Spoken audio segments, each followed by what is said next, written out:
Now, a story came to my attention the other day, yesterday, I believe. Yeah, I think it was yesterday. This story came to my attention. It was just uploaded the day before that about a case down in Tennessee. No, West Virginia. I'm sorry. I was reading something else about Tennessee. It happened in West Virginia. All right, this story that we were about to discuss right quick. Um, and like I said, we're going to get back into all the rest of the stuff later on.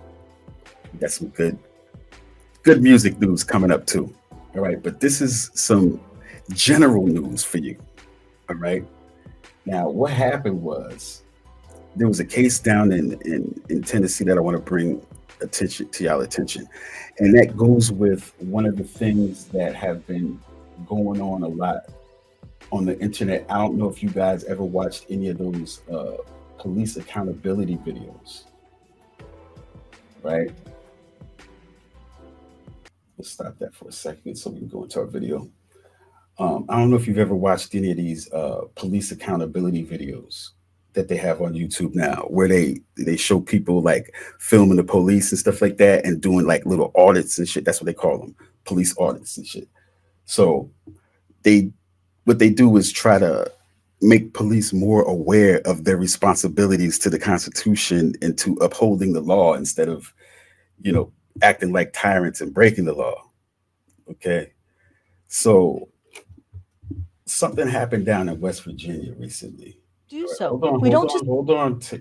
This is Taya Graham. She has a channel called The Real News Network, and you could check out her stuff. She has real good information on there. I'm gonna let her explain what she does right quick in a second, and then we're gonna skip ahead and go to the rest of the story. All right, but basically, our girl Taya Graham right here, as you can see, right here.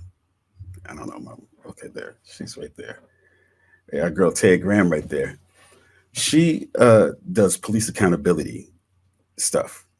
All right. And there was a case with this guy down in West Virginia. All right. And this is I'm really bringing this up to you because as we go through our regular lives, enjoying hip hop and all this kind of stuff, there's serious things that happen in life too. So this is cat down in West Virginia. As he's riding through West Virginia, he's in a trailer in a mobile home driving, and his brakes go out, so he has to park in the trailer. And um, he actually had some juvenile marijuana hemp plants, actually some hemp plants in there, and the police were trying to get into his trailer without a search warrant. And I just want to show you what they did. All right.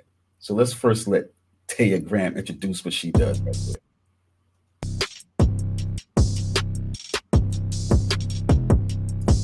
And we're going to check it out. Hello, my name is Taya Graham, and welcome to the Police Accountability Report. As I always make clear, this show has a single purpose: holding the politically powerful institution of policing accountable. And to do so, we don't just focus on the bad behavior of individual cops. Instead, we examine the system that makes bad policing possible. And today, we will do so by showing you this video of how police in a small West Virginia town tried to lie to get into someone's private property. And we will explore the reasons why this raid may have not only violated the law, but also the consequences for both him and his family.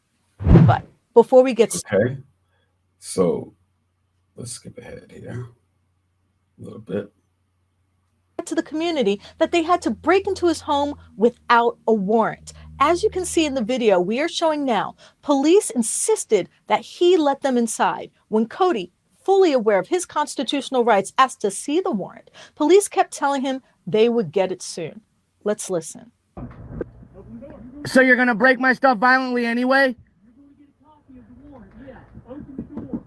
Look, my hands are right here. All I'm doing is recording this. That's it. I just don't understand why and what's going on. I need to have a lawyer present. They ain't trying to hit none For of a that. warrant, why not? This can be done completely peacefully. I just need to see a warrant first. Why are you guys breaking my stuff? I haven't seen a warrant yet. Right now, I look like I'm surrounded by a bunch of wolves trying to attack me. Okay, so as soon as I get a warrant, I'll open the door. What's the issue? Well, here we go. This is what they're after. Just so people know the real truth. Whoa, whoa! Open the door.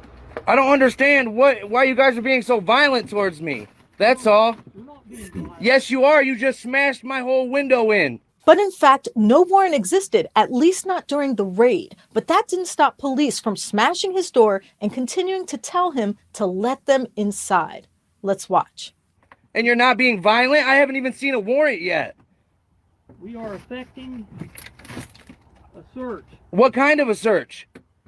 Can I get any response at all? What the hell do you got in? It's a deadbolt. I'll unlock it. See, now, what he's trying to tell him is that, they can come into his spot if they just provided him with a warrant, but they didn't want to do regular police work and get the warrant first and then come out to his trailer home and then come in legally. They wanted to just do whatever they felt like doing. And the part of the reason why this is important is because what these people do is, and what these police departments do, especially in these small towns, is they generate mad revenue just to, off of getting tickets, finding people and stuff like that. So they're really just trying to arrest people a lot of times. It's not necessarily based on the law. You know what I mean? We've had on this show, but is still worth mentioning in the context of the case we're examining now. But there is more going on behind the scenes that we have unearthed since Cody's family contacted us about this case. Not only did they violate his constitutional rights, as we can see here, but the facts that we have discovered for this questionable arrest paint this entire ordeal in a light much more disturbing than the simple arrest we're watching now.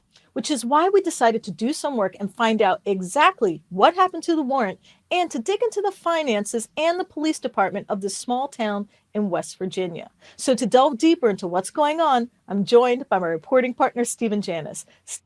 All right, now, this is just an example of how you can do good investigative journalism on YouTube.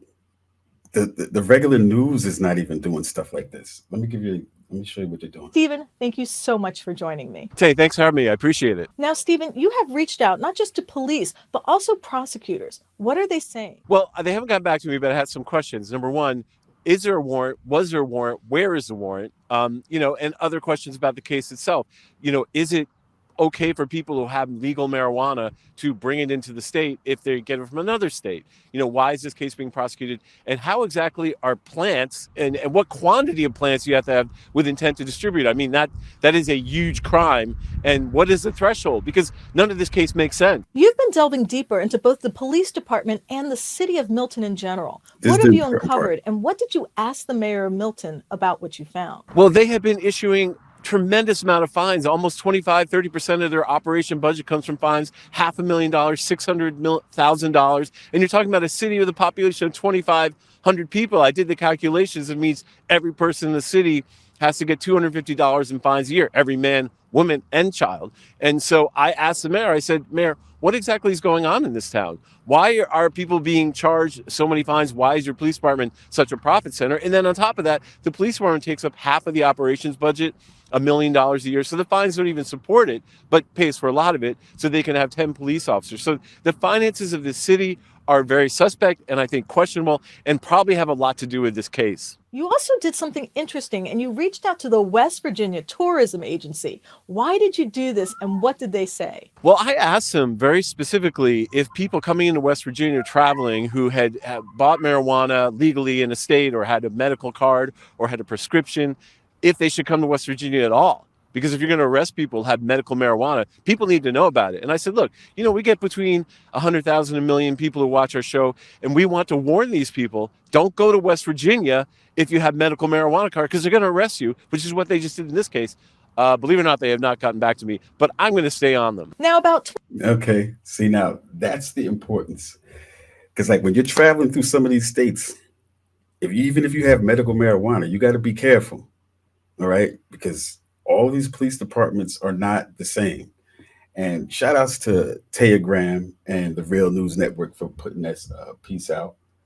I found it very enlightening. You guys can check it out on her channel, the Real News Network, right here on YouTube. I'll try to leave a link in the description below once this video uploads.